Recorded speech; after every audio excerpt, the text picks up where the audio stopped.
mbokk yi asalaamaaleykum mbégteex bànneex la ñuy am saa su jot di feggoog yéen fépp fu waay mën a nekk àllarba bu jot su 21h jotee si seen émission bi lee di Selebe Yoon ni ma ko tàmm di waxee rek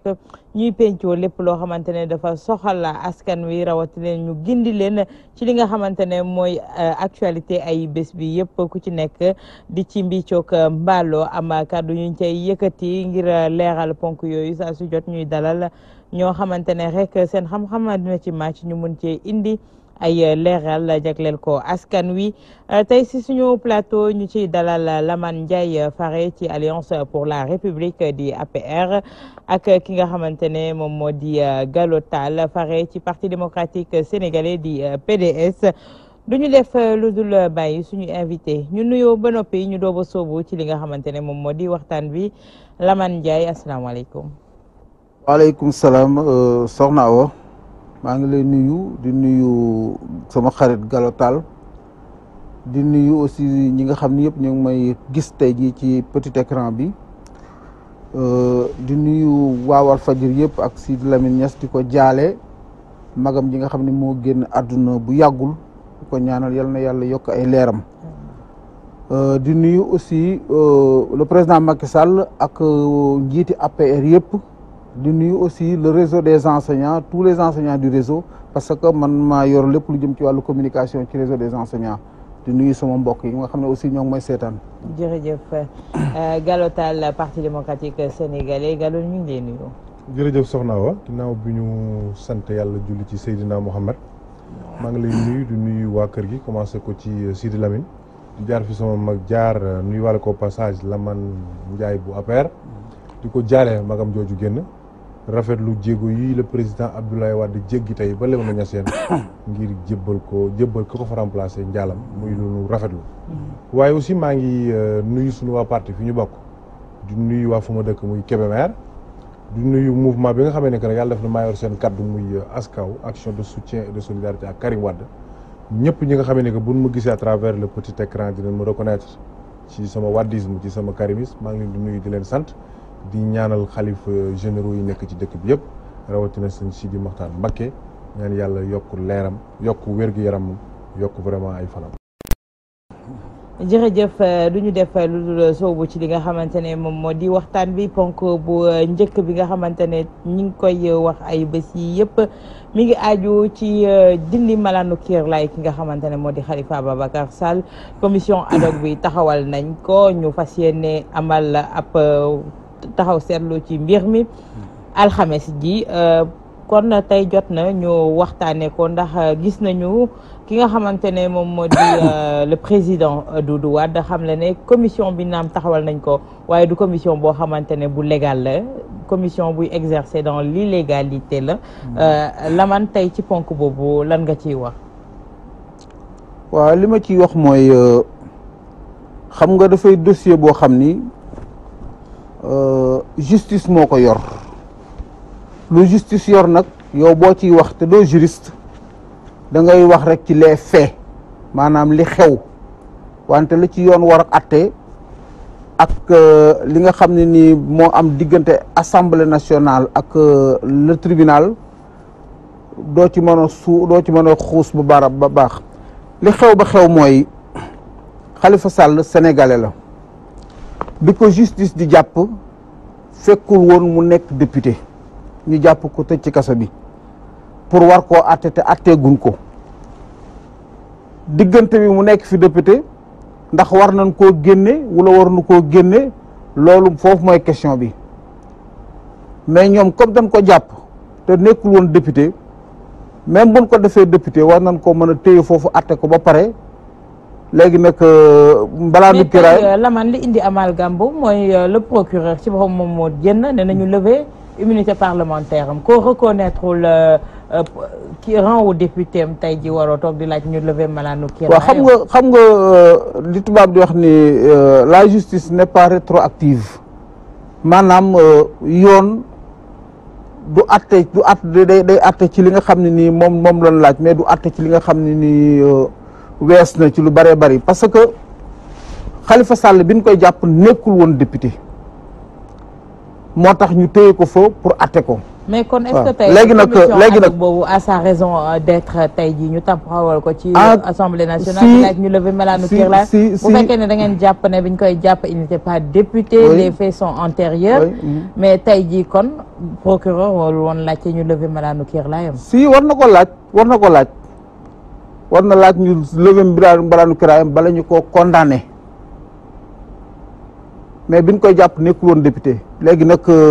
laaj ngiraam mbalaanu kiraayam du dara xam nga man li ma intéressé ci wax boobu mooy Khalifa Sall dafa am lu ko jiiñ dafa am lu Sénégal yi di fàtte man procédure bi nu mu mën a demee ci diggante tribunal ak assemblée nationale li ci am importance mooy Khalifa Sall caisse d'avance bu mairie bu Dakar moom la détourné lu war a ëpp 1 milliard de francs CFA ñu dem gis ko xool ba xam ni ban ko waxee foo dugal xaalis bi mu ni ceeb laa ko doon jënde kan moo la ko doon jaay ñu dem kooku ni musu koo jaay ceeb kon diggante bi moom waa ji ko doon jox xaalis bi main à main au trésor te waa jooju wur woon a def loolu parce que bon la ko war commerçant war na indil mu jox ko kooku waaw déglu ma rek ak directeur de cabinet bi nga xam ne nii ak kiyam nu mu tëtti dagem bi nga xam ne nii moo daan jëlee xaalis ba di dox affaire yu mel noonu ak Khalifa Sall ñoom seen bopp problème bi yëpp foofu la nekk ñoom dañoo détourner de l'argent te aussi Macky Sall bi ñu koy fal fii ci réew mi demande sociale la woon que ñi nga xam ne ñoo ngi détourner xaalisu réew mi ñu jàpp leen loolu moo tax ñu jàpp Khalifa Sall loolu bu ko réew mi fàtte bu ko nit ñi fàtte léegi nag procédure yi nga xam ne moo am diggante assemblée nationale ak kii yëpp bon parce que lu mën a xaw tamit dinañ ko àtte voilà. D'accord. tey Gallo ñu ñëw ci wàllu commission ad hoc boobu dégg nañu seen président Doudou Wade mu ne commission boobu a été installée dans l'illégalité te suy exercer itam c'est dans l'illégalité lay exercer tey amalgame bi nga xamante ne moom la ñëpp bëggoon lever moom moo di koo xamante ne autant on n'avait pas reconnu que ne député la tey on reconnaît député la di laajte ñu lever immunité parlementaire am l'Assemblée se réunit def benn commission ad hoc pour lever immunité parlementaire boobu demain la ñu war a statuer ci mbir mi. jërëjëf soxna Awa Diop bala ma dugg foofu rek ma fàttali Sénégalais yi ne mbiru justice moom ci Sénégal mooy li nga xam ne que ku nekk war nga cee mën a wax te li nga ko wax li nga ci wax di looy xam lay doon parce que da am foo ko jàngate mooy kan le président de la République Macky Sall moo fi ne woon dafa am dossier yoo xam ne si loxo bi la ci teg kon maanaam ubbi na buntu boo xam ne si ku jël benn débat rek daal ni justice xawma ci dara rek da ngay wax lu la neex waaye war nga cee mën a wax ndax président wane na yoon dossier bu mu bëgg mu jàll mooy jàll bu mu bëggul du jàll ku mu bëgg a sànq la li ma bëgg wax foofu mooy leen damay commencer di wax ni ñun Khalifa Sall taxaw nañ pour mu génn li ko waral mooy principe li ko waral mooy sunu njiit di démocrate li ko waral sunu njiit jàppe ko ni doomam muy le président Abdoulaye Wade xam ni li ñu ko jàppe du yoon dégg naa léegi sama naataango sama grand laman wax fi waxi caisse d'avance boobu de for nañ ci weewu béy ni am na ñu mu daan dundal te ñu mu daan dundal Macky Sall xam na leen bu baax a baax muy ay ñoñam yu mu daan dimbali donc bu fekkee ñoom ñoo àndoon daaw parce que aussi coow li moom bon ñun yàlla xam ne dañuy ay démocrate rek mais mën nañ ci bañ a sori ndax ñoom ñoo àndoon démb bu ñëw ba tey xaajaloo li ñu ci dugal rek mooy principe mbiru commission boobu nga wax léegi wax nga dëgg Doudou Wade wax na ko macha allah ñoom fu ñu waxee ci assemblée nationale rek lu maîtriser ñoom la ñuy wax mais avant Doudou Wade di wax maître Madické Niang di président suñu groupe parlementaire waxoon na ko Moustapha Niass mais xam nga projet bi ñoom bi ñu am Moustapha Niass Tanor Macky Sall mooy sànq doomu jàmbur mooy sànq Khalifa Sall ci loolu lañ tegu ci loolu lañuy def ci biir waxul la man nee na léegi Khalifa mi ngi prison trésor bi mu doon jógee xaalis bi moom dafa fàtte ne waa jooju mi ngi ci liberté am xam nga loolu dafa xaw a doy waar justice su deux vitesses kumba am ndey ak kumba amul ndey yow jàpp nga Khalifa Sall ci ne lii la daan jëfandikoo mais ki ka daan jox pour mu def kooku nga bàyyi ko mu libre donc loolu am na lu muy niru am na loo xam ne si soo ko xoolee ba ci biir am na lu leen tax a jóg li leen tax a jóg mooy comme ni ñu yàgg def nañ ko ku mel ni Karim Wade jàpp ko arbitrairement tëj ko exilé ko par force kan moo leen dese Khalifa Sall ñun ñi ñu xeexee wax ba ñëpp dégguñu ba nga xam ni Karim ñu ko jàppee du yoon te dinañ fexe exilé bi jeex force mu ñëw noonu la ñuy xeexee pour xamal ni Khalifa Sall arbitrairement lañ ko jàpp mais bon ci wàllu valeur mënu ci dugal quand même wàllu principe mënu ci dugal mais li wér ba wér mooy nous sommes avec les khalifistes dina leen xamal ni ko Macky Sall jàppee du yoon di tax mu tëj ko tegu ko fenn. mais tey si lan la ñu mën a attendre ci commission boobu. waaw mais xam nga commission boo ko tegee ci naka su dul noonu mënut a def nuy noonu bu dëgg dee dëgg bu fekkee ne da nga jël commission teg ko ci mbiru Matay teg ko foo ko teg ci majorité mécanique bi nga am assemblée nationale fan nga ko teg am nga président de la république président de l'assemblée nationale boo xam ne si président bi moo ko naan lii laa bëgg mu teg ci tànkam teg ci bakkanam dem bay saaga nit ñi pour def loolu président wax mais loolu bu amee commission boobu kenn mënu cee xaar dara nit ñi xam nañ ni commission boobu dafa jóg pour lever immunité parlementaire wu Khalifa Sall mais paradoxe bi ci am moom la Sénégalais yi moom def ay ree parce que dañ ni woon amul immunité parlementaire sama grand boo defee parallélisme entre rétroactivité ak jurisprudence di nga xam ne li ñu def teguñu ko fenn wax nga léegi ne loi bi rétroactive wul ok mais jurisprudence am na ci benn doomu ndeyu Khalifa Sall mooy kan Barthélémy Diaz résultat élection yi bi mu ne tëkk ci topp justice ñu xam ne Khalifa Sall député la ci ngoon gi lañ ko waroon a génne mu ñibbi këram c'est-à-dire loolu mooy dëgg su ñibbee këram nag ñu xool naka la ñuy lever immunité parlementaire xool ba xam nan la ñuy continuer wala ñu bàyyi ko mu siéger def députation ba mandat bi jeex ñu xool ba xam dañuy ñëwaat ci dossiers yi parce que am na ci réew yu bari yoo xam ne si que nit ki bu ko dara toppee mu nekk diggante ci diggante bi mais dañ koy bàyyi ba mandat député am jeex ñu soog ko toppaat fii nag defuñu ko li ñuy bañ mooy Khalifa gis biti ñu bëgg koo dugal boxañ ko immunité parlementaire tëj ko par force. mais tey ci wàllu immunité parlementaire boobu la man autant de Barthélémy maa ngi doon wax ñu ngi ciy commencé di abuser ñu ne ñu ngi lever immunité parlementaire u diw wala diw est-ce que loolu du dem ba nasaxal li nga xamante ne moo di sax rôle député gëdd gi nga xamante ne ma ngi ko amoon est-ce que duñ dem tey ba soofantal ko man dama yaakaar ni loolu dafay dëgëral rôle député dama yaakaar ni aussi dafa am lu xew ci Sénégal léegi te ñu bari comprendre ko mooy impunité daf fi jeex képp koo xam ni jël nga alalu réew mi dinañ la jàpp looloo fi xew Macky Sall protégé wul ma Samba protégé wul ma Demba ñoom ñi nga xam ne tey dañoo bëgg a ànd ak Khalifa Sall alliance la boo xam ne alliance contre nature la Khalifa Sall dafa am lu mu def te léegi réew mi ku def dara loo xam ne waroo ko def yoon tegu ci sa loxo loolu yoon teg la loxo. mais dañu ne présumé la ñu wax. ba léegi gis nga ñu ne moo def wala def. waaw mais yoon mooy doxe noonu yoon dina jàpp ku def jàpp ku deful mais nag buñ la àttee xool ni defoo ñu bàyyi la mais lu tax ñoom ñu ni jugement bi du am. li tax ñu ne jugement bi du am mooy xam nañ ni kii liñ koy jiñ yëpp moo ko def. xam nga dafa naan ma tuuti rek ma tuuti. mais est-ce que du préalable yi la ñu faussé tout depuis le début. ban d'accord ma ni faussé nañ benn préalable man li ma d'accord mooy inspection générale d'État ak waa Cour des comptes danoo am seen liggéey di ko def mooy képp koo xam ne nii. dénk nañ la alalu réew mi ñoom dinañ ko gëstu xool ko ñoom ñoo gëstu ba xool ne Khalifa Sall détourné na 1 milliard et quelque ci caisse d'avance yi te ni caisse d'avance gi lan la doon jariñ pour dimbali ay sinistré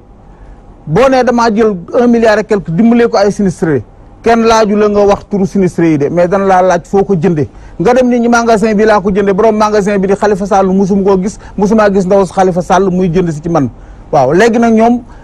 faux et usage de faux sax daf ci am parce que danoo defar seen i bon yoo xam ne nii dafa mel ni borom magasin bee ko defar yoo xam ne ñoom borom magasin boobu sax moo leen war na jëkk a jàppalu problème yëpp foofu la nekk léegi nag politique la ñu nekk ay élection jub na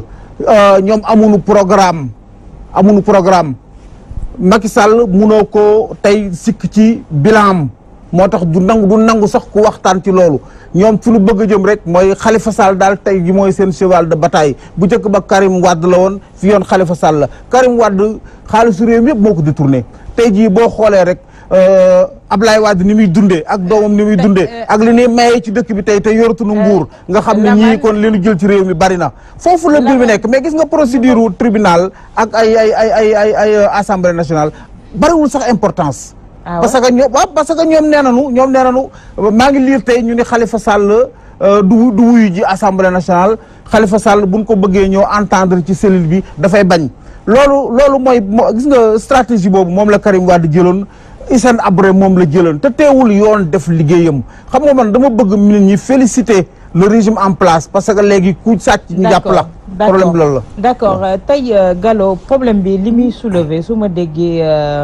Laman mu wax ak ni mbir yi di déroulé woo dafa am benn problème buy posé wu mooy la crédibilité de nos institutions tey c'est le cas de l'Assemblée nationale ni ma ko waxee woon depuis temps Barthélémy Diaz ni ñu doon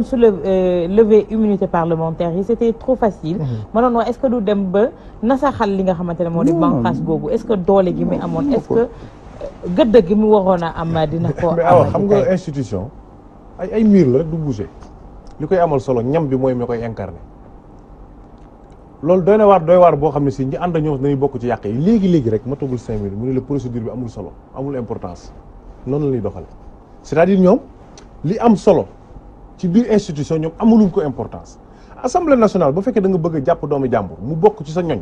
di député comme yow bu fekkee ni procédure bi comme ni ko la man waxee amuloo ko solo yaa ngi def lu la neex mais dafa am fu mu lu jiitu parce que gis nga njiit leen la nga koy doyee dana la jiituñu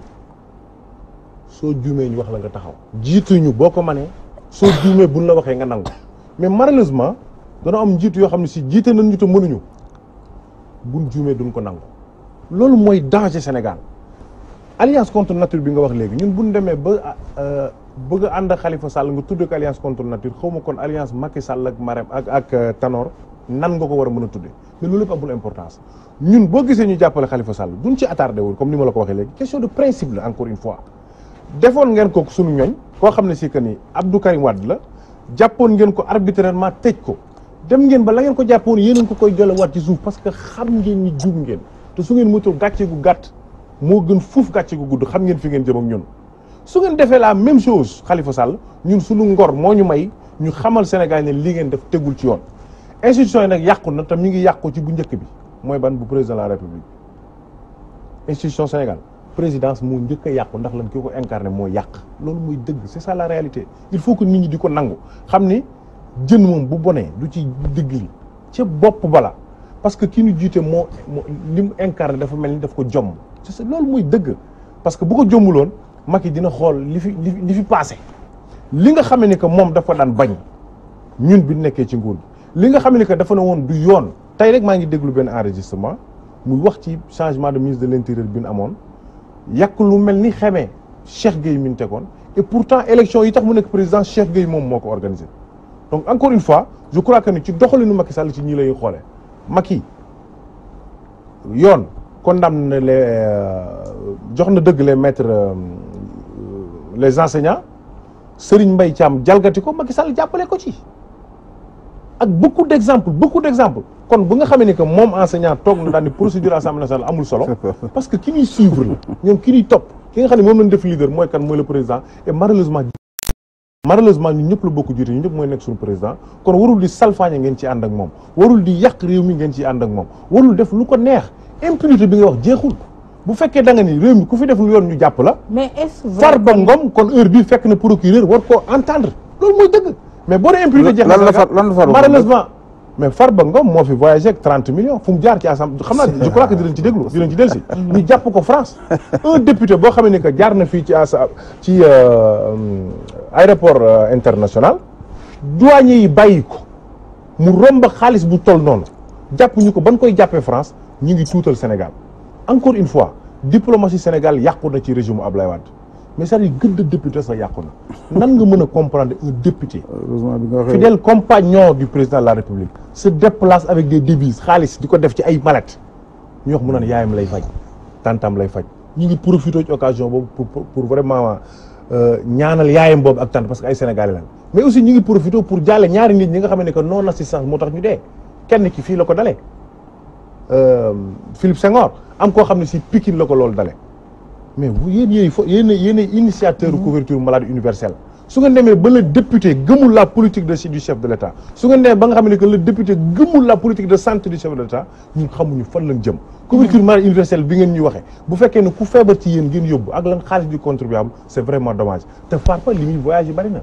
supposons à chaque fois bu voyage yóbbu 30 millions léegi xaalis bi jeex xaalis bi bàyyi leen ko fii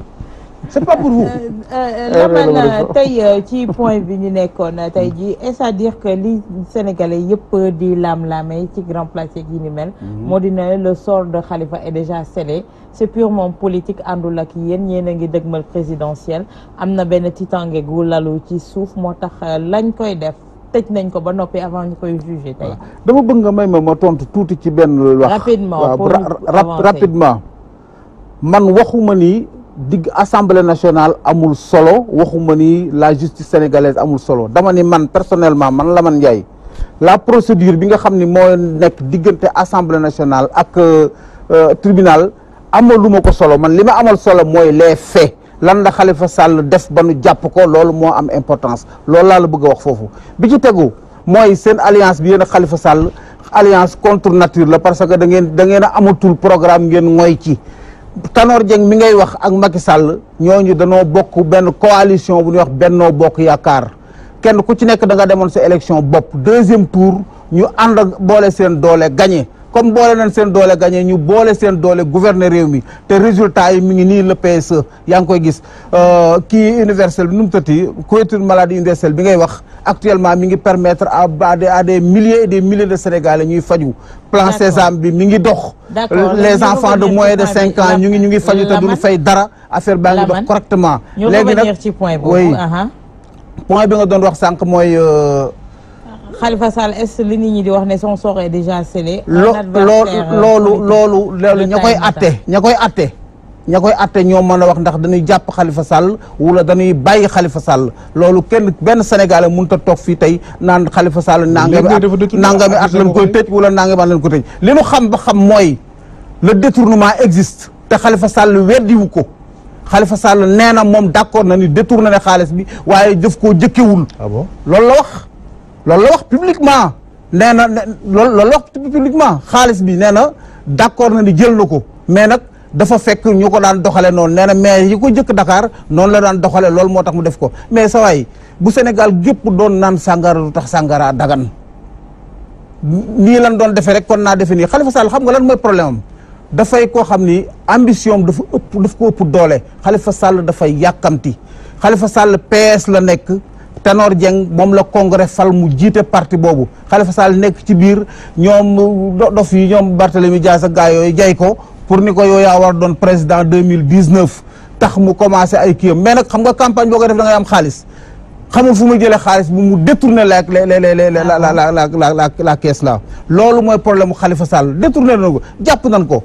mais ce n'est pas parce que dafa contre Macky Sall moo tax ñu jàpp ko parce que ànd naa Macky Sall te Macky Sall ko te Benno Bokk Yaakaar ñoo ko jëkk a def maire de Dakar na bu nit ñi fàtte loolu dafa jël alalu réew mi point bi Gallo tudd léegi muy un député qui voyage avec autant de millions romb suñu douane sénégalaise bi fii dem ba France suñu koy jàpp ci ñoo xamante ne ñoom ñoo waroon na donner le bon exemple xam nga man du ma ñëw fii di protéger Farba Ngom indiwuma fii d'abord parce que Farba Ngom man li muy def sax du ci ba dama ci d'accord donc Farba Ngom suñu jëndee le nom de Farba Ngom dire un député du peuple un député amul kenn koo xam ne nii war nga jalgati yoon damay ànd ak yow ci yow à 100% amul kenn ci Sénégal koo xam ne war nga jalgati yoon ku jalgati yoon nga ànd ak Macky Sall ak nga bañ a ànd ak Macky Sall yëpp yoon dafa war a tegu sa kaw mais nag Farba aussi jiiñ nañ ko weddi na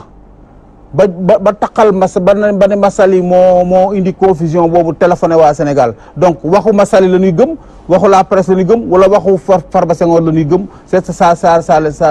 à désirer. D'accord ñu ñëw ci beneen point mooy dialogue bi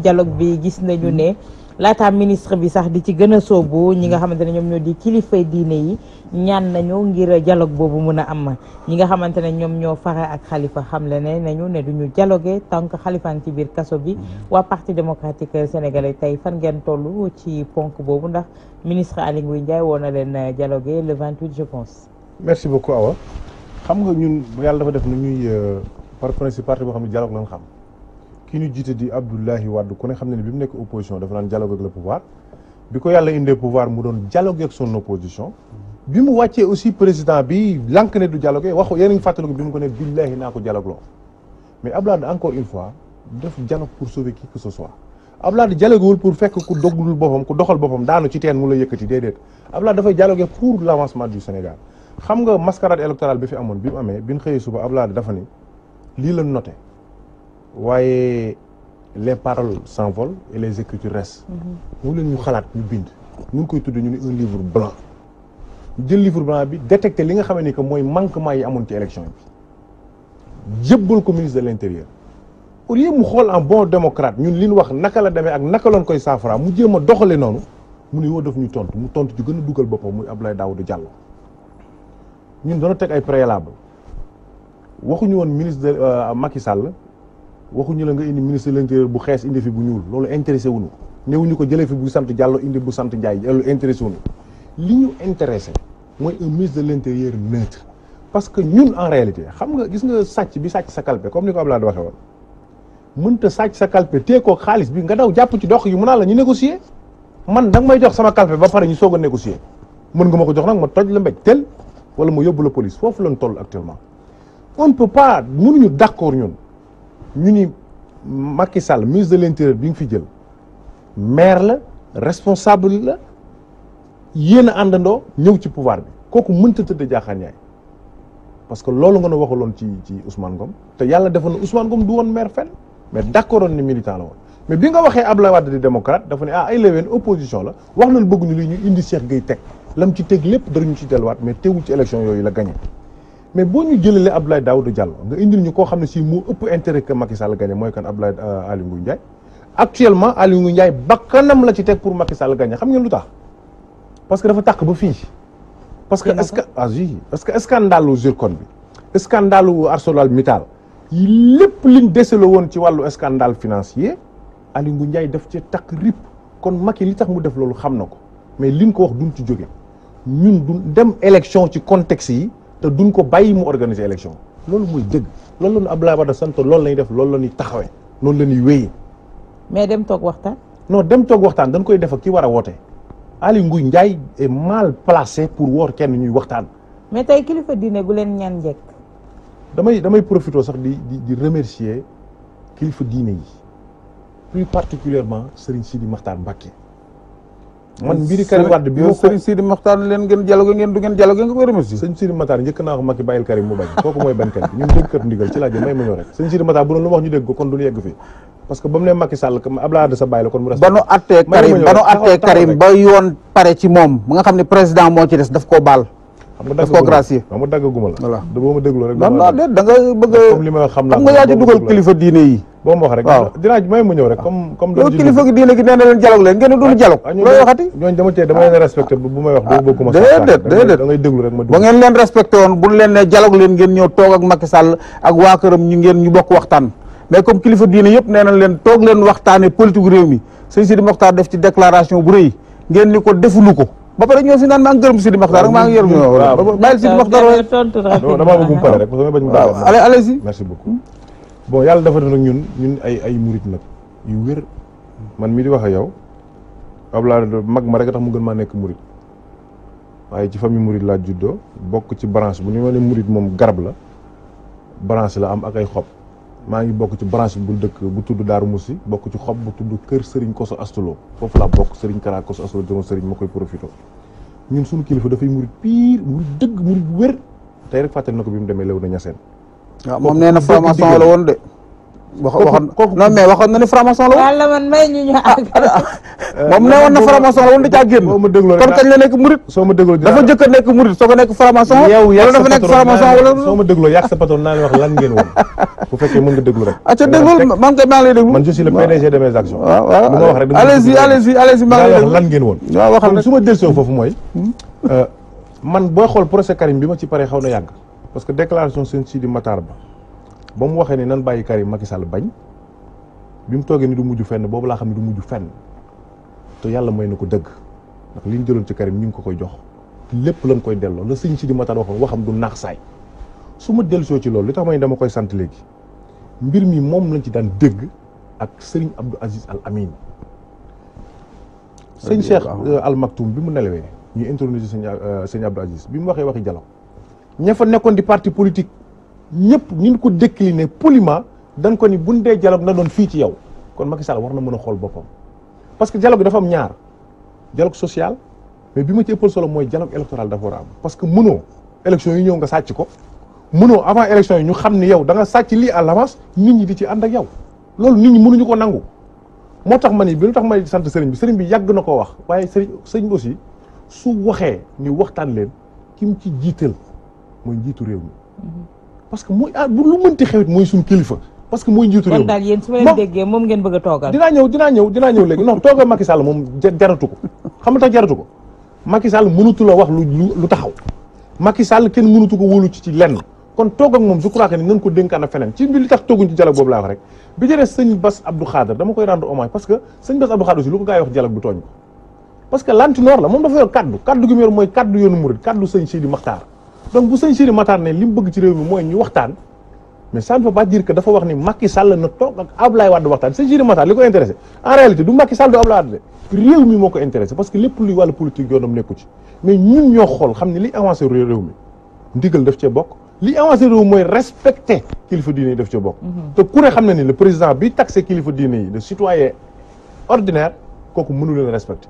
d'accord tey ci wàllu dialogue boobu tey kuje bi ñu ci ëpp ci ñoom décliné ñi ci des mooy yenn parti yu ndawaan yi taxaw tembe tey ñoom ñoo fas yéene dem ci table négociation yi ci dialogue boobu kon tey est-ce que kon dialogue boobu a sa raison d'être Lamane. dialogue bi foog réew dialogue moo ko yor le président de la république ba mu toogee ba léegi mi ngi woote dialogue mais dafa am ñoo xam ni dialogue arrangé wu leen parce que bëgguñu dara jaar ci yoon ndax xam nañ ni ñoom ils sont impopulaires te gis nga maître Abdoulaye Wade mag la te aussi dem na dafa war dem retraite politique ndax moom dootul mën a doon sax candidat far ci réew mi mais xam nga dégâts bu rëy bi mu wax Touba naan 2019 dama bëgg président murit toog fii loolu waxi dof mënu koo weesu waxi ku naax la parce que réew mi du problème mu murit du problème mu tiijaan du problème mu xaadir problème mu citoyen la ñun ñëpp ay dañu gëm yàlla ñi catholique yaa ngi fi ñëpp a ngi fi te ñun ñëpp ñoo bokk réew mi gëm yàlla problème bi mooy nanu politique te bàyyi kilifa diine yi nga xam dañ leen ni mbubboo saa yu fekkee ne suñu intérêt bu dul suñu intérêt lu nu wax ñu teg ko ci suuf Abdoulaye Wade waxi dof la waxi dof dëggantaan la wax Touba te loolu ñaawlu naan ñëpp ñaawlu nañ ko to fii laa bokk ak fii laa bokk man doo xam fu ma bokk ci jotaay bi. parce que gëmoo dara waaw doo xam fi ma bokk jotaay bi gëm li muy wax. waaw yow gëmoo doo xam fi ma bokk jotaay bi. gënoo maa jige Touba leer na ma. non gëmoo dara mais doo xam fi ma bokk. comme yaa ngi ñaaw doo xam fi ma bokk waaw. mais bokk gi mel noonu yooyu mooy yàq réew mi parce que yooyu gis nga li ñuy wax notre commune volonté de vivre en commun moo am importance quelles que soient nos croyances ñu bokk ndey bokk bàyyi ji ma xool li jëmal réew mi kanam ñi di ko def te bàyyi di làqatu ci ay sectes religieux te bu fekkee ni arrangé wu la lu la digal nga bañ bu la arrangé nga dem làqatu ci ñoom nanu bàyyi loolu yaa ngi déglu le président Macky Sall kuy fonk diine ci Sénégal moo la ko gën a fonk parce que ba Sénégal amee indépendance ba léegi li mu def ci këru diine yi amul benn président bu ko fi mus a def du Ablaye Wade du Senghor du Abdou Diouf kilifa diine yëpp ku gërëm sant ko ku déglu sëñ Bass Abdou Khadre ni mu waxee ci màggal gi gërëm na président Macky Sall gërëm loo xam ne mi ngi koy jëlee ci xalif général des Mourides ndax liggéey bu rëy bi nga xam ne mi ngi koy def Touba ci biir Touba ak Ila Touba bi waaw ak projet yi mu am yëpp jëmale ko Touba.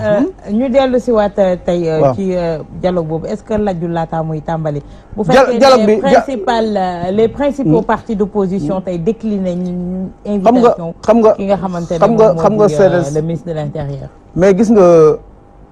dialogue ñun ci leen war a dialogue mooy lan mooy élection jub élection 2019. am na élection yi fi jàll muy 2017 am na ay rëq-rëq yoo xam ni Sénégal gi yëpp reconnaître na ko même le président de la République reconnaître na ni élection yi am na ay rëq-rëq yoo xam ni nag entassé wul sincérité vote bi parce que dafa am rek ay doomi aadama yoo xam ni jotagun woon seen carte d'identité ndax kenn liggéeyu ko woon wala liggéey nañ ko mu réer kenn jotagu ci mais ñooñu nga xam ni jotuñu seen carte d'identité man ci laa bokk man j'ai voté avec un passeport du dëgg kon taxaw fii defe ni ñooñu nga xam ne jot noonu seen carte d'identité opposition la ñu bokk loolu ndax seen bopp la opposition Sénégal bii dafa amatul doole te li ko xañ doole du li ngeen di wax li ko xañ doole mooy liggéey bu rëy bi nga xam ni le président de la république mu ngi koy liggéey ci réew mi bourse de sécurité familiale yi couverture maladie universelle bi infrastructure yi nga xam ni partout dans la brousse l'électrification rurale horaire pour nga ñëw def les réalisations voilà les réalisations di lim non bu ma ko parce que il faut ma yendu fii bu ma ko bëggoon lim waaw moo tax ma ne dama lay utal tranche horaire commerciale boo xam ne da ngay ñëw toog wax ba jeex jeex na li ce président de mën naa cee wax ñaari fan lu jeex waaye lu mu defar réseau des enseignants ndax seen njiit moom wàccee nañ ko non le réseau des enseignants man foofu ci loolu wàllu politique la sunu diggante ak sunu président sunu diggante ak sunu secrétaire général parti la ak ensuite sunu coordonnateur yu mel noonu moo tax réseau bi presque fi mu toll ni armée mexicaine la bon mais nag man personnellement man Lamane Ndiaye mi nga xam ni maa yore lépp lu jëm ci communication ci réseau bi depuis 2011 ba léegi nga xam ni def nañ fi ñetti conseils national yoo xam ne benn bu ci nekk j'ai offert au président de la république un tableau boo xam ne mën naa ko jaayee 300 000 man personnellement bu fekkee ne sama intérêt bopp laay xool dama naan le président de la république Macky Sall defaluma dara la ma defarul sama salaire enseignant ba ma doon fayeeku moom laay fayeeku ba léegi musuma lekk benn avantage boo xam ne dafa lié à mon appartenance à l'APR mais du tee dama koy supporter parce que intérêt général bi laay xool gis naa liggéey waaw gis naa liggéey bu réew bi muy liggéey ci réew mi loolu moo tax ma di ko supporter waaw di ko jàppale pour mu am deuxième mandat ba mën a yeggal réew mi fu mu ko bëgg pour réew mi dem à l'émergence d'accord tey Gallo ci point boobu vous refusez de négocier de dialoguer autant pour moi mais tout le temps quand il y a problème ngeen gaawantu tëb yuuxu est-ce que itam foofu du am benn kii boo xamante ne kenn du ko mën a comprendre dañ leen woo kaa leen ñu waxtaan ci waxtaan boobu ngeen di mën a pencoowee problème yi nga xamante ne moom moo leen naqari pour ñu ut ci saafara mais tey jii soo leen beddeekoo ne du ñu dialoguer problème yooyu ñëw ngeen génn ci biti di ko fa waxee est-ce que aussi loolu ça vous arrange est-ce que du loolu moo leen di gasal seen ndëgg sërëx yi ngeen awa damay bañ ñu dugg ci benn piège gis nga ci nga ni kaa ñu waxtaan fekk na moom balaa nga ne ko kaa ñu waxtaan li koy metti wax na la ko ba pare mais jarul ngeen di waxtaan en réalité booy xool mais ministre de l'Intérieur ku ne xam na ne ba fa Abdoulaye Daouda Diallo jógee mais bàyyi na fa dossier ak Aliou Ndiaye sunu livre blanc boobu c'est important et c'est capital pour ñu parce que lépp lu metti fa lañ ko dëxëñ au lieu ñoom ñu xool ko positivement dañ ñoon jéem a tontu fa tontu bi suruxal leen donc li ñuy wooye xam nañ ko gis nga dafa am lu ñu bëgg a def ñoom li ñu bëgg a def mooy xam na ni gis nga assemblée nationale statut de l'opposition bi ñu fi waxoon ci référendum bi ba léegi waxatuñ ci dara parce que xam na ni ça revient au PDS duñ ci wax mais di nga fi boo moytuwul dina fi gis dialogue boo xam ne ci doo ci gis la participation du PDS doo ci gis la participation d'aucun parti bu nekk ci parlement bi te loolu gàcce la parce que benn créé nañ seen i parti créé nañ ay énergumènes jox leen ay récépissé ñoo xam ne si que buñ amee ay nit ci élection yi c'est parce que seen carte xob moo niroog xobu beneen parti pour dugal leen ci dialogue bi ñoo remplacer l'opposition légitime mais loolu da leen di bàyyi ak seen conscience mais bala ma dellu si foofu damay wax benn affaire bu am solo sama grand la man wax na dëgg ci salaire la Macky Sall deful ko dara mais dina ko yéex a defal fii ak yéen a ngi discours Abdoulaye Wade fi mu toll ci réew mi ak li mu def ci réew mi nga mën a waat ni li fi Macky Sall Abdoulaye defu ko ba pare taxé Abdoulaye Wade da waxi dof Macky dina la yéex a jox avantage parce que tollul foofu yaakaar naa Macky Sall bu dee da ngeen dafa respecté Abdoulaye da ngeen ko ci jàppale yéen ñu mag ngeen jàppale ñu ci ni ngeen ñu ci jàppalee Abdoulaye Wade fi ngeen ko tegoon bi mu ñëwee ni mu leen def sooy toog naan waxi dof lay wax c'est manquer de respect à soi-même Wade weesu na foofu te séntu ma woon loolu ci yoon débat bi yow yaa fi mag man jàpp naa ni man su ma débordé woon sax wax lu ma war a wax waxi Macky Sall war nga ma faire revenir may ma ñëw rek. non on est au 21e siècle may ma on est au 21e siècle. man pardon dama lay may rek nga continuer dama lay wax nga continuer on est au 21e siècle. dafa rafetatul tey jii ñu nekk ci réew mi di wax naan ay président Mouride ak président Tidiane loolu dañ ko dépassé. donc wax jooju Ablaye Wade wax ko waru ko woon wax du waxi nit loolu laa wax Senghor moo fi jëkk a nekk président te dafa àndoon ak sëriñ si te Senghor catholique la Abdou Diouf ñëw fi Ablaye Wade ñëw fi Macky Sall ñëw fi kenn ku ci nekk li nga xam ne waroon nga koo def ak li nga mënoon a def ak fa sa doole toll ak sa xam-xam liggéey nga ko mais nag yàlla moo dogal ni Macky Sall lim fi réalisé ci 5 ans yii nga xam ne toog nga ko fi Ablaye Wade réalisé wu ko loolu kay dëgg la bu fekkoon da nga may dagg sax wala am solo non mais loolu dëgg la mais soo ma dagg non xam nga man bëgguma nga may apostrophe parce que bëgguma la apostrophe man dama bëgg ñu wax dans un cadre général nan wax ci réew mi bul wax ci man parce que xamoo ma. bu ma wax ci yow ndax xaw ma la. waaw problème bi loolu la ñàkk xam mais man dafa am ku ma toogal fii mooy Abdoulaye Wade. am noo xam ne boo ko tegee ci kawam dama lay tontu comme s'il était là. du ma ko nangul kenn. mais Abdoulaye Wade sosol lu ma ko li ma koy waxal dëgg la. Abdoulaye Wade warut a dem Touba naan ay président murid lan war a am. waru ko wax encore une fois soo may dagg waxal lu may avancé loo ko loolu mais Senghor bi fi nekkee du woon nee na du protestant catholique la pourtant seen benn diine la nangu na ni catholique la donc bàyyi na fële ñeneen ak ñeneen ku ñeme ci li nga def da nga naan lii laa doon wàññiwul dara gis nga réew mi ñoo ko bokk ab ëtt la mais ku nekk ak néeg ba ngay fanaan soo yeewoo bokk ak digg ëtt bi néeg ba ngay fanaan mënoo ragal ni néeg bii la wala mënoo ko bañ a wane kooku yéen a ko gis noonu xamul tax parce que li fa mu ko waxee ak li mu wax da ngeen faa jiitu Abdoulaye Wade la ngeen fa gis ci wàllu waxuma wàllu sëriñ ak yooyu ci wàllu politique nit ñi gox ki nañ leen Abdoulaye Wade ñëw nit ñi def ko seen xol loolu moo leen metti bu fekkoon ni c'est le contraire kon loolu ngeen wax du leen metti beneen affaire bi may waxaat ci mbiru enseignants yi mu wax léegi-léegi c'est-à-dire réew mi du nekkul enseignants yi APR rek enseignants yi am na ñoo xam ne si kenn xamul fu ñu bokk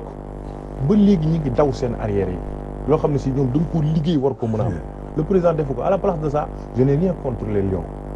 aw ma ak ñoom benn sikki sax dinañ ñëw ci point boobu justement parce que daf ma xaw a métti quoi dama xool dinañ ñëw ci point boobu Gallo parce que ci point boobu sax la ñuy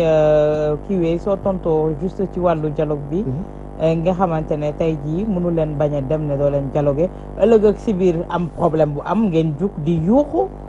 fekk woowoon na leen ne leen kaa leen ñu waxtaan erreur yooyu ñu rectifié ko mais mënuñu noonu nax ñaari yoon ñun weesu nañ foofu weesu nañ fu ñuy naxee naxaat ñu Macky Sall naxoon na parti politique mais tey dañu ne Abdoulaye Wade fi mu nekk nii mi ngi négocier ca suuf non dañu Abdoulaye waaw li mu wax léegi xam Abdoulaye li ñu ko seede léegi dégg nga ko Abdoulaye lu mu wax da koy wax ca kaw ñëpp dégg ko lu mu gëm da koy wax ca kaw ñëpp dégg ko du nitu suuf waaw lu tax hélico yóbbu leen Touba ngeen bëgg dem lewoon a hélico ba bañ merci beaucoup digg nga ci question bu ma neex te apéris yi war nanoo xam ne Abdoulaye lu mu am ñaxama ko may Touba mbégte la mbégte moo xam ne si li metti ki ko def mooy kan Serigne Touba la ca metti woon Serigne Touba ko liggéey woon ñëw di nu feetuloo di nu noosloo mooy Touba bu Macky Sall mënee accepté Abdoulaye da def demande pour hélico bi mu acceptel ko pour mu dem Touba yàlla lay dox ba naqar am fu mu am lew na ñase may continuer waat di leen jaaw Abdoulaye Wade dafa dem di jàlle ji mu xañaat ko kon li muy wax gëmu ko mu xañ ko justement parce que xam nga est-ce que aussi da ngeen di abuser en espace non problème procédure la rek problème procédure la non du question procédure parce que demande la laaj demande ba mu defoon formulé woon joxe ko moom la ko joxoon Touba problème procédure la rek problème procédure la rek mooy motif bi parce que bu ko doon bañal loolu Touba la ko koy bañale parce que nee nañ ko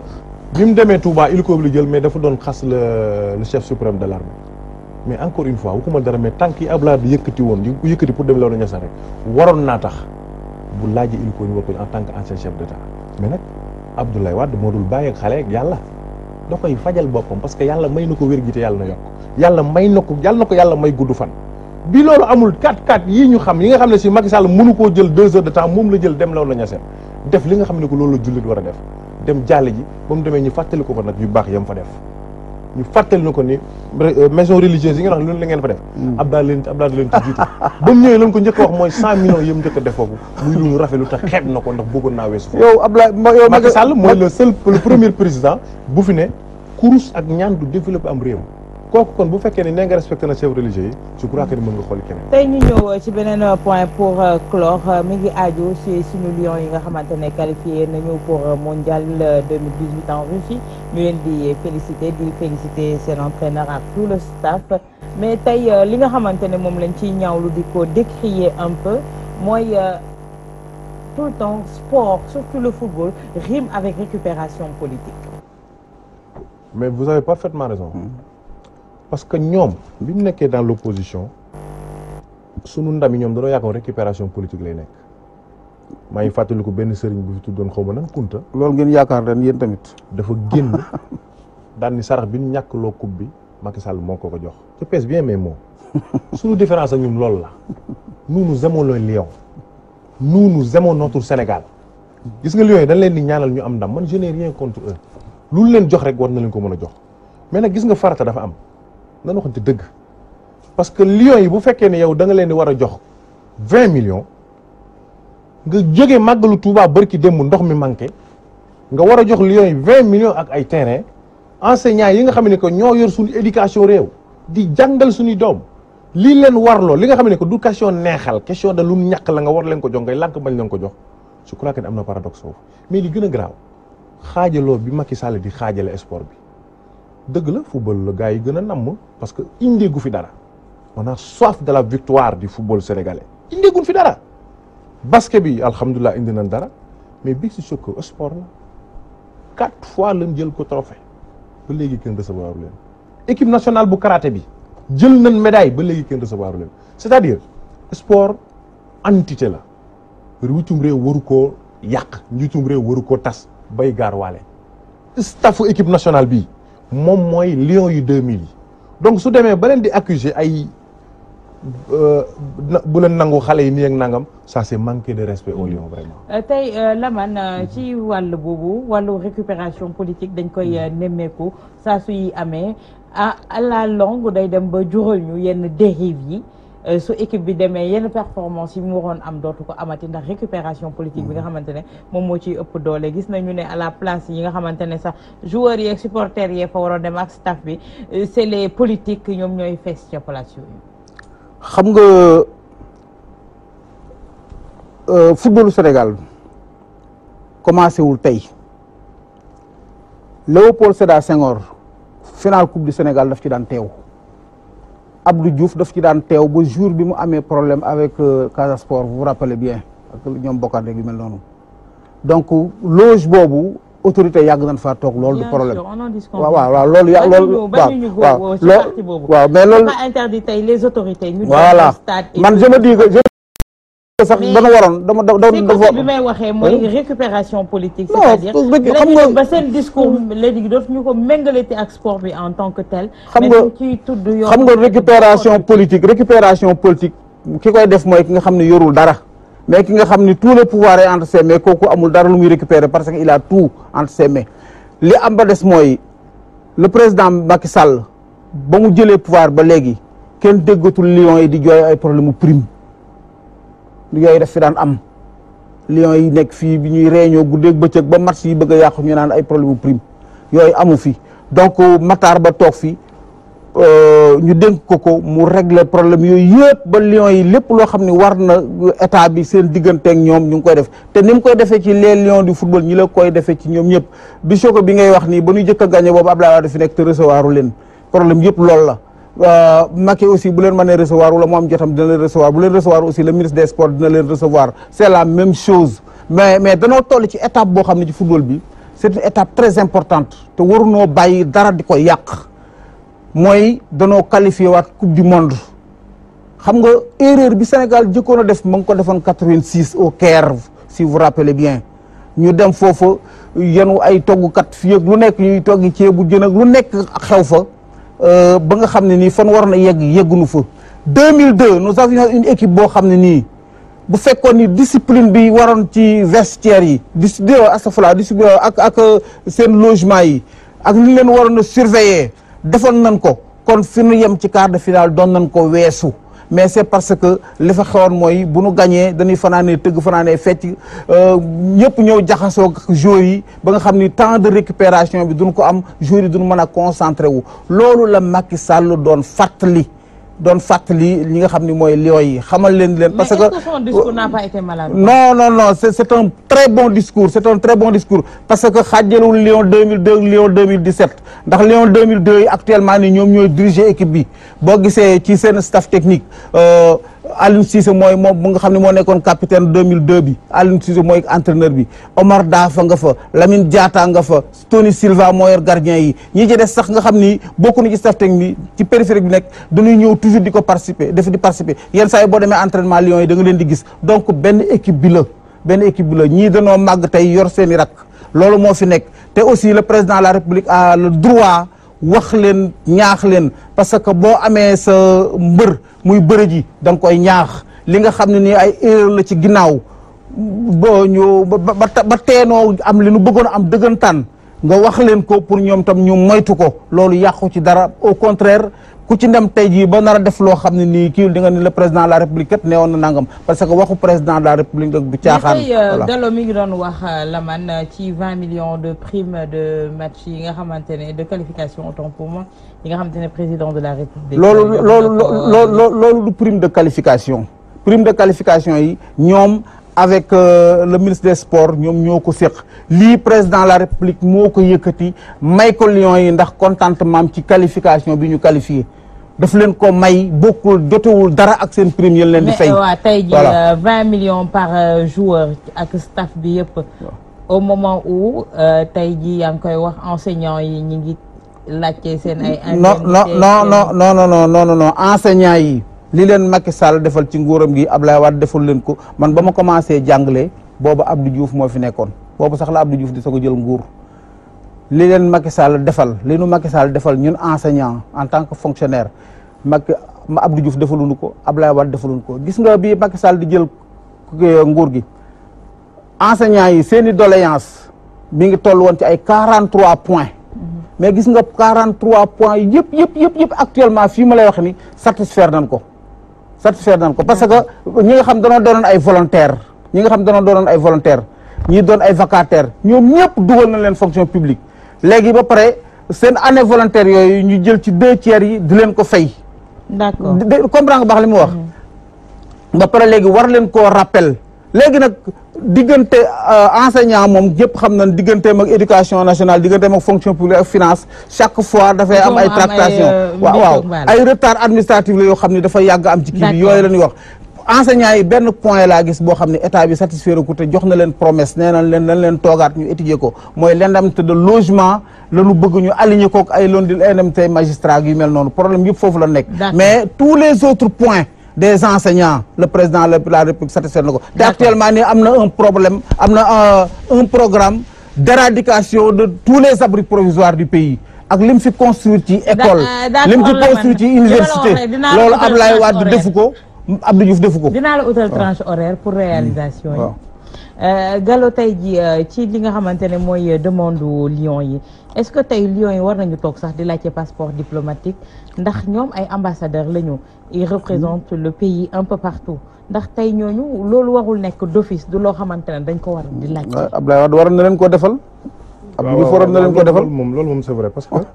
dafa xaw a jaaxal ñu bari nag. oui. le fait que un lion vraiment war a mën a am possibilité dem Angleterre dem États-Unis dem fépp di laaj loolu. toy na waar loo. te am ñeneen ñoo xamante ne amaluñu benn njëriñ askan wi di yore li nga xamante ne moo di passeport diplomatique. waaw surtout ñoo xam ne sax passeport diplomatique xam nga lu muy jëriñ rawale xaalis. waaw war na leen xool. parce que xam nga député yi géewul député bu dee ku génn 30. non député moom day am loolu. député moom da koy am ba pare li ci garaaw non daf ko war a am mën nga ko am normalement mais temps Wade dañ doon jaay passeport yi. mën nga ko am logiquement am ko normalement. ba pare di ci def lu jaaduwut. parce que Farba Ngom moom buy jàll ak xaalis fële xam nga doon député moo tax. mais damay profité ci loolu wax ni la douane sénégalaise seen der mi ngi yàqu. parce que waruñoo mën a accepter Farba Ngom jaar fekk 30 millions du yoon dem ba France ñu koy soog a jàpp. am na sax ñu ne am na douanier bu ko doon bëgg a jàpp ñu ne ko boo koy jàpp mu ñu lay dàq. parce que dafa bari doole. poñe na fi préfet. ba li ngay wax dëgg ko fu wóor. poñe na fi préfet. dóore na fi palais. xeex na ci circulation bi mujjul fenn. loolu nag dafay jeex. dérive Farba Ngom yooyu dafay jeex te tegu ko fenn. waaw comme yu Farba Senghor yi comme jeex na kay yu Farba Ngom dina jeex. tegu ko fenn pour ñun bu am. marto yi ya nga fàtte marto yi bu ñu amee Farba Senghor. bu ngeen respecté woon Sénégal yi. waaw ñëpp góorgóorlu ba am Farba Ngom. mais bàyyi leen yéen tamit. yow yaa ngi wax Khalifa Sall loolu la wax. lu ñu wax ngeen ni moom ngeen defa ngeen ñun bu fekkoon ne li ñu def lépp baax na kon duñ ñu fi jëlee. mais ñun bukki bi ñu màttoon malheureusement màttu leen dafa leen lekk wanaas na leen bu yàgg. tey ñu ñëw rek pour tëj ndax waxtu bi ñu cërale woon laataa ñu techniciens yi di ma tàccoog yi ni mel. tàggoo waaw. di tàggoo Lamane fi mu nekk nii xam naa ne président Macky nga bëgg mu dégg la. pour recevoir la xëy na su jógee al. waaw président Macky doon na ma recevoir sonn naa ci moom loolu 2011 ba léegi xam nga 2009 sax laay wax 2009 laa dugg ci APR ba léegi. sonn naa ci loolu rek dañ naa ko ci maay ñëw ci plateau yi ñu may fët rek te sama maay passé sama bopp aller retour. dëgg la kay ah yéen prôné gouvernance sobre et vertueuse kañ kon muñ leen rek. waa gouvernance sobre et vertueuse bi moo tax ñi ànd ak Macky mënunoo am dara ci Macky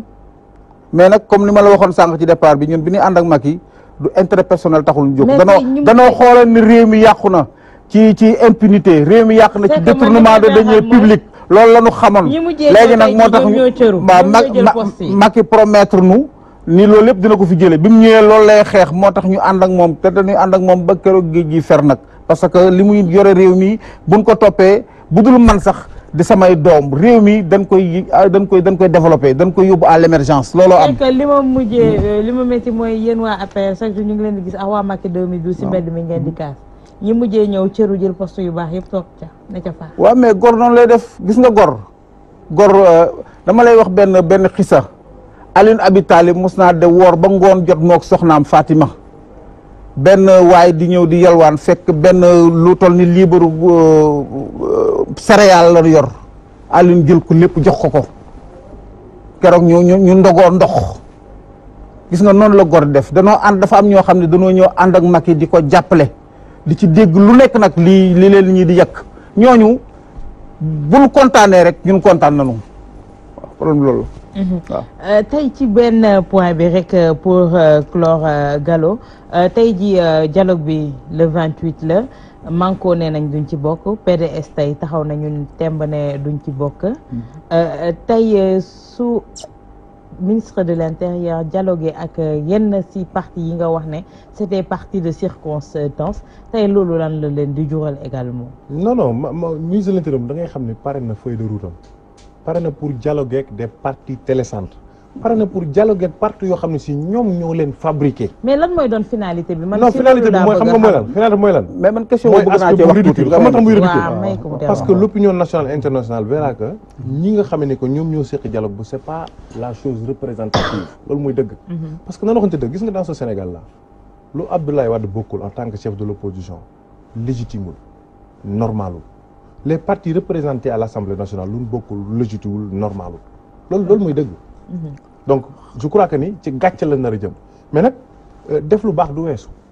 def lu baax moom très sincèrement du weesu. mais tey jii bu fekkee ne c'est Macky Sall qui appelle au dialogue est-ce que tey di ngeen di wuy ji Macky. mais Macky xam nga li wolof dafa ni ku rey sa lu ndóobi rey sa maam boo gisee mais dialogue le 28 ba le passé gis nga attention bi ci nit ñi defoon ci wàllu temps. ci boobu dem ngeen wuy ji très bien. mu indi woon fissure seen diggante ndax ñi dañu d'accord ñi d'accord wuy non boobu c'est la deuxième fois mooy deuxième convocation mais première convocation bi nga xam ne que télévision yëpp dañoo braqué wul seen caméra ci Sénégal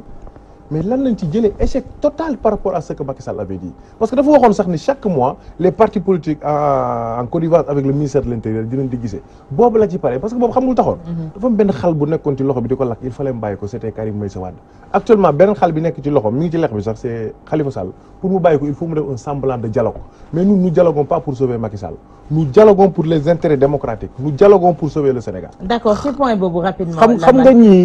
ñii ñoom fi ñuy xalaate mooy dañ naan bu ñu dialogué ak Macky dañuy may Macky doole te comme opposition loolu lépp luy may le président de la République doole ñoom dañ koy xeex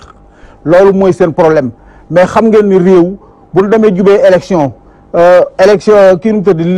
fichier électoral bi nekk fi lu nekk fi war ngeen a mën a toog man ngeen a toog war wax dëgg yàlla waxtaan ci ñu seet nu koy defaree li am solo nag mooy ñun danoo dépassé di jël ay personnes neutres di leen jox ministère de l'intérieur nous sommes au 21e siècle te gis nga les plus grandes démocraties du monde boo demee États-Unis pardon même tout rek les plus grandes démocraties du monde tey jii boo demee un ministre de l'intérieur moo fa nekk boo xam ni c'est un membre du parti qui est au pouvoir boo demee France c'est la même chose boo demee États-Unis c'est la même chose dépassé na lu fu ñu jëlee ay personnes di leen jox kii bi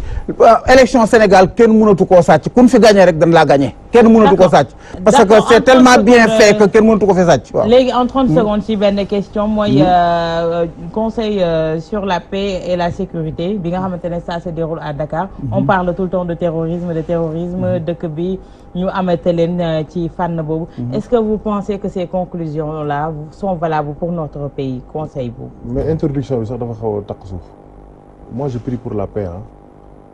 muy wàllu santé déjà bi fi Ebola amee nous on a fait tout fait pour que Ebola n'est plus là Ebola jeex fi da di ñaan yàlla noo dugg fii ndax vigilance su président Macky Sall. da nga fàtte ko ak Mera avec Colsec gina ba yàlla wéyee. da nga fàtte Guinéen bi. fulla bi États-Unis am ba Macky Sall bi mu ñëwee ñu simmi ko di ko pompe ñun amuñu ko woon moo tax Guinéen bi duggal fii Ebola amoon na fi c'est-à-dire jàmm ñun lañ bëgg mais nag nit toujours booy xool da nga xool fi nga teg sa tànk sooy wootee jàmm ci sous région bi Mali moonu séq Mauritanie ak yeneen réew yi gisoo kenn ku dul Mali war nga xool lu tax gisoo ñeneen ñi parce que Sénégal ay réew ñoo ko séq bu jubóo kii na xool lan mooy indi absence ki ci des c'est important soo toggee loolu ba mu ñor nga soo ko wootee ci jàmm ñi ne dañuy jàpp les occidentaux représentants sax duñ ko fi envoyé ça je parle pas de politique waxuma fi damay wax ci waxu jàmm c'est-à-dire bu ñu tubaab bi toppee xeex liñ terroriste te ñu gisagul leen xamuñu fu ñu jaar ñun naan nit ñii ngeen def nii ngeen def mais day fekk nag xeer bu téye tàkket da koy jege mais ñun aussi ñu am fulla yi ku ñu raxasal suñu ginnaaw ñu góorgóorlu war a mën a sëlmu bi mooy lan mooy voisinage environnement bi ñu xool Mauritanie xool feneen ak feneen lan moo xew suñu diggante ak ñoom ba nga xam ne que bu ñuy wootee jàmm ñoom duñ leen gis parce que ñu rek mënu ñoom may suñu bopp jàmm nit ñi jógewuñ ci kaw wàcc dañuy jaar ci réew toog a dugg suñu réew fi ñuy jaar waaye nag dañ ko jéem a bale France ko ne xam ne am na ci xam nga kii xamul actualité bi parce que tous ces pays là ont été représentés amul ci benn pays yi muy wax boo xam ni représenté wu président bi ñëwul waaye dafay yebal personnalité bu mag premier ministre lay mel noonu non dafa naan non yaa ngi déglu donc ñoom ñëpp ñëw nañu te aussi li tax sax ñu gën a sawar ci ñëw Sénégal mooy Sénégal dafay def liggéey bu rëy ci wàllu sécurité ndax Ebola ju am na fi ba jógee fii non gis nga politique bu Macky Sall dafa xam nga defal ndànk rek gis nga réew mi ingénieur a ko yor maynu réew mi ingénieur a ko yor avocat yoru ko donc wax yoru ko jëf moo ko yor problème mu sécurité bi liggéey bu rëy lañ ciy def boobaag léegi kenn déggagul benn terroriste boo xam ne nii dugg na Sénégal wala ñen ko fi doon ji ñu dugg fi jàpp nañ leen donc liggéey bu rëy la ci Macky Sall def parce que liggéey bu efficace la ci def Macky bu ko defee contribution ngeen jàpp ko critique buñ ko critiquer ngeen jàpp ko leen sax dama ni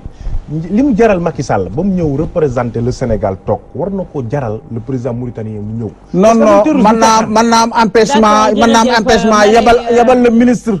yabal ministre wala mu yabal premier ministre voilà fare ci Alliance pour la République yore kaddu réseau des enseignants apéristes di jaajëfal bu baax Gallo Tall itam fare ci parti démocratique sénégalais PDS yore kaddu waa ban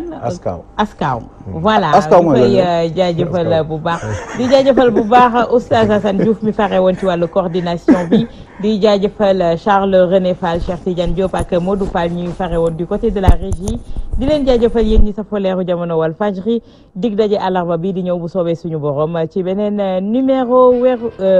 Selebe Yoon ñu leen di ñaanal fanaanu jàmm ak salaam te di ko sàkku ci yéen